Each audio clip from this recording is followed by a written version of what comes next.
21장 28절에서 32절까지 우리 한 목소리로 합독합니다. 그러나 너희 생각에는 어떠하냐? 어떤 사람에게 두 아들이 있는데 맏아들에게 가서 이르되 오늘 포도원에 가서 일하라니 대답하이르되 아버지 가겠나이다 하더니 가지 아니하고 둘째 아들에게 가서 또 그와 같이 말하니 대답하여 이르되 실소이다 하였다가 그 후에 뉘우치고 갔으니 그 둘 중에 누가 아버지의 뜻대로 하였느냐? 이르되 둘째 아들이니이다. 예수께서 그들에게 이르시되 내가 진실로 너희에게 이르노니 세리들과 장로들이 너희보다 먼저 하나님의 나라에 들어가리라. 요한이 의의 도로 너희에게 왔거늘 너희는 그를 믿지 아니하였으되 세리와 장로는 믿었으며 너희는 이것을 보고 끝내 뉘우쳐 믿지 아니하였도다. 아멘. 읽은 본문의 말씀을 가지고 부활의 아침에 대답과 순종의 차이라는 제목으로 말씀을 나누고자 합니다. 하나님을 경외하는 마음, 두렵고 떨리는 마음이 순종이라고도 말합니다. 부활의 아침에 예수님의 권위를 말씀하시는 가운데 그 비유의 내용을 소개하고자 합니다. 가정의 부모님의 권위가 아주 소중하고 중요하죠. 한 사람에게 두 아들이 있었는데 아버지가 맏아들에게 하시는 말씀이 포도원, 무화과 밭일 수 있고 사과 밭일 수 있고 배나무 밭일 수도 있습니다. 가서 일하라고 하셨습니다. 이때 맏아들의 대답은 예, 아버지 가서 일하겠습니다. 대답은 하고는 실제는 가지 않았다는 것입니다. 사실 가지 않으려면 대답이라도 말았어야 하는 것이죠. 그래야 어떤 대책이라도 세우게 될 것이 아닌가 하는 생각을 갖게 됩니다. 아버지가 둘째 아들에게도 말씀하셨습니다. 포도원이든 무화과밭이든 딸기밭이든 가서 일하라고 하신 것이죠. 둘째의 대답은 싫다고 일하기를 거절하였으나 후에 뉘우치고 가서 일을 하였다는 것이죠. 예수님 말씀이 둘 중에 누가 아버지의 뜻대로 하였느냐? 대답은 하나같이 둘째 아들이다라고 대답했죠. 싫다고 했지만 가서 일을 했다면 된 것이라는 것입니다. 내 생각과 뜻이 달라도 주님의 뜻이라면 반드시 따라야 한다는 말씀을 우리에게 나타내주고 있습니다. 여러분은 그러면 어디에 속하는 부류인가 한번 생각해 보시기 바랍니다. 예하고 가는 타입인가? 누구라 바라는 그런 사람인가? 싫어요 하였지만 뉘우치고 가는 사람이었는가? 아니면 예하고 가지 않은 나쁜 인간이었는가? 싫다고 하며 가지도 않은 못된 자였는가? 싫다고 남도 못 가게 하는 악한 자였는가? 여기서 말하는 최소한 두 번째는 벗어나면 안 된다는 것입니다. 싫어요 하였지만 뉘우치고 가서 일을 하는 사람이 되어야 한다는 것이죠. 대답하고 가지 않는 자에게 비해 후에라도 뉘우치고 회개하고 가서 일했다면 아버지의 명령에 순종한 자라는 것입니다. 사람이 대답하고 왜 행동해야 하느냐면 사람이 마음으로 믿어 의에 이르고 입으로 시인하여 구원에 이른다라고 로마서 10장 10절에는 말씀하고 있습니다. 분명히 대답은 해야 한다는 것이죠. 믿음 안에서 대답은 예스가 되어야 하는 것이죠. 아멘이라고도 하죠. 그리고 믿음의 행함이 요구되는 것입니다. 행함이 믿음의 열매로 나타나기 때문이죠. 말씀의 순종이 철저하게 요구된다는 것입니다. 예수님께서도 부활하심은 이미 말씀으로 약속하셨기 때문에 이를 성취하신 것입니다. 오늘 부활의 아침, 예수님은 말씀하신 대로 부활하셨습니다. 다시 살아나셨다는 것입니다. 아멘. 예수님은 제자들에게 사흘 만에 살아나야 하리라 라고 말씀하셨습니다. 마태복음 8장 31절에 인자가 많은 고난을 받고 장로들과 대제사장들과 서기관들에게 버림받아 죽임을 당하고 죽임을 당해서 우리가 아는 것처럼 이제 십자가에 매어 달리셨죠. 사흘 만에 살아나야 할 것을 비로소 그들에게 가르치신 것입니다.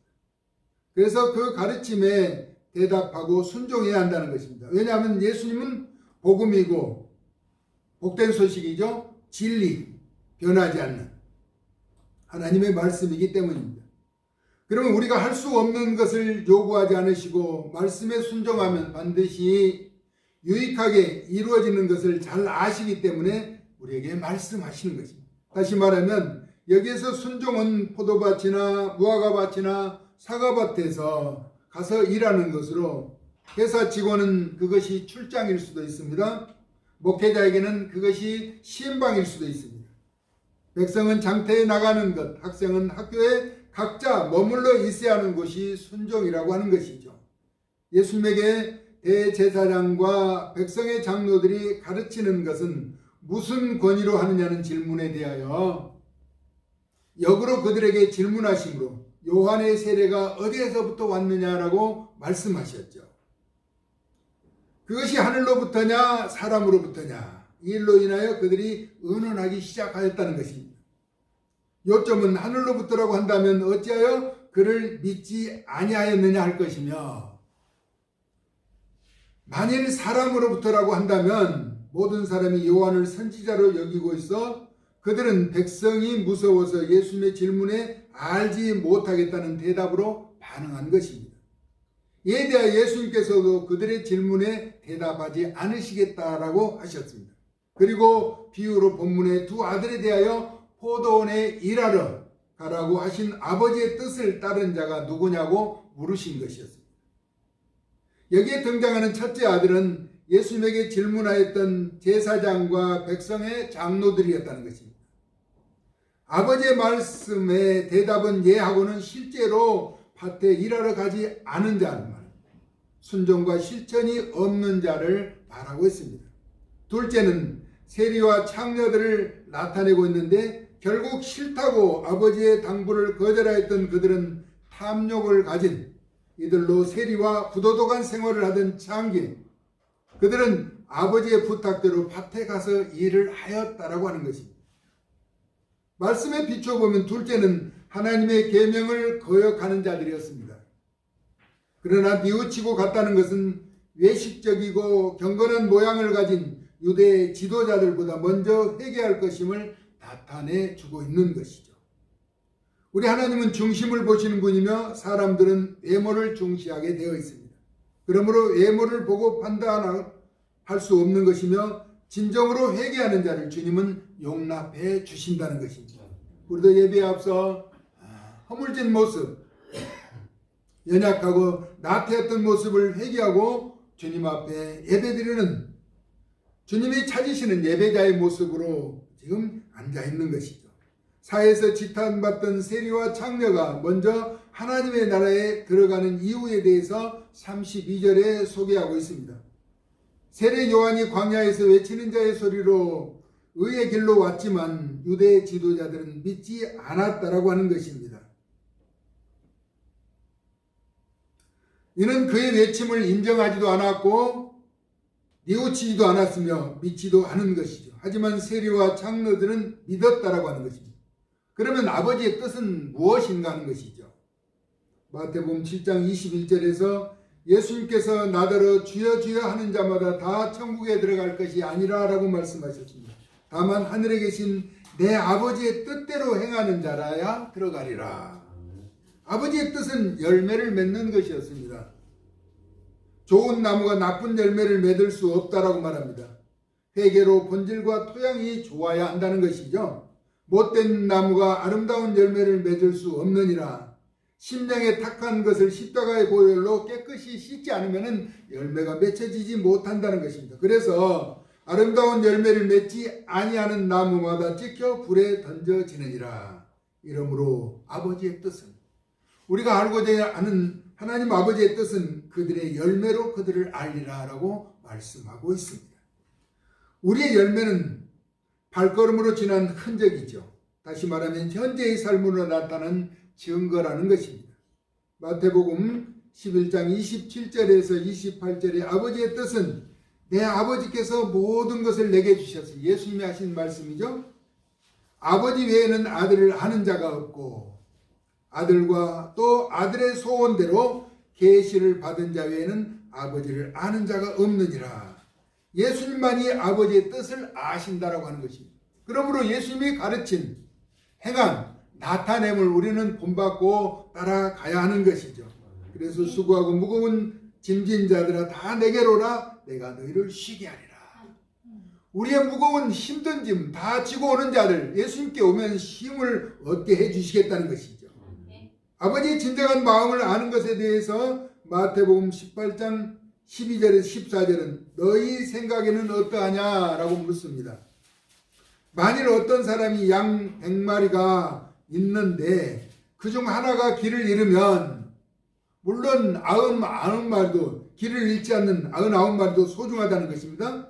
그 99마리를 산에 두고 가서 길 잃은 양을 찾지 않겠느냐. 잃어버린 한 마리의 양을 찾은 아버지의 마음이죠. 진실로 너희에게 이르노니 만일 찾으면 길을 잃지 아니한 99마리보다 이것을 더 기뻐하리라.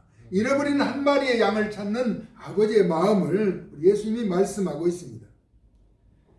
이같이 이 작은 자 중 하나도 잃지 않는 것, 잃은 것은 하늘에 계신 너희 아버지의 뜻이 아니다 라고 말합니다. 이는 하나도 잃지 않고 다 찾는 것이 아버지의 마음이라고 우리에게 가르쳐 주고 있습니다. 예수님은 붙잡히시면서 말씀을 성취케 하셨죠. 요한복음 18장 8절에서 9절은 나사렛 예수인 나를 찾거든 겟세마네 동산에서 땀방울이 핏방울이 되도록 기도하시고 있을 때 제자의 배신으로 말미암아서 예수님을 찾아왔을 때 예수님은 그렇게 말씀합니다. 나사렛 예수인 나를 찾거든 이 사람들이 가는 것을 용납하라. 제자들을 하나도 다치지 않도록 본인이 다 그 짐을 지고 가시겠다는 것이죠. 진정한 보수의 모습을 보여주셨습니다. 이는 아버지께서 내게 주신 자 중에서 하나도 잃지 아니하였사옵나이다 하신 말씀을 응하게 하려 함이었다는 것입니다. 예수님은 하나님의 말씀하심과 그 명령에 대답하시고 철저하게 순종하셨습니다. 말씀하시고 3일 만에 살아나셨습니다. 우리 예수님 부활하셨습니다. 할렐루야. 아멘. 우리 예수님은 말씀하시고 이루신 분이라는 것입니다. 아멘. 우리를 위해서 죽으시고 우리를 위해서 다시 살아나신 부활의 아침. 우리는 그 주님을 믿기에 어떠한 경우에도 두려워하거나 걱정하거나 근심하거나 불안해하거나 염려할 필요가 없다라고 하는 것입니다. 사망의 권세까지 철폐하시고 이기신 예수님이 우리 구주가 되시기 때문입니다. 아멘. 그러므로 모든 선택과 결정은 우리의 몫이라고 한다면 그 선택과 결정의 결과는 하나님의 몫이기 때문인 것입니다.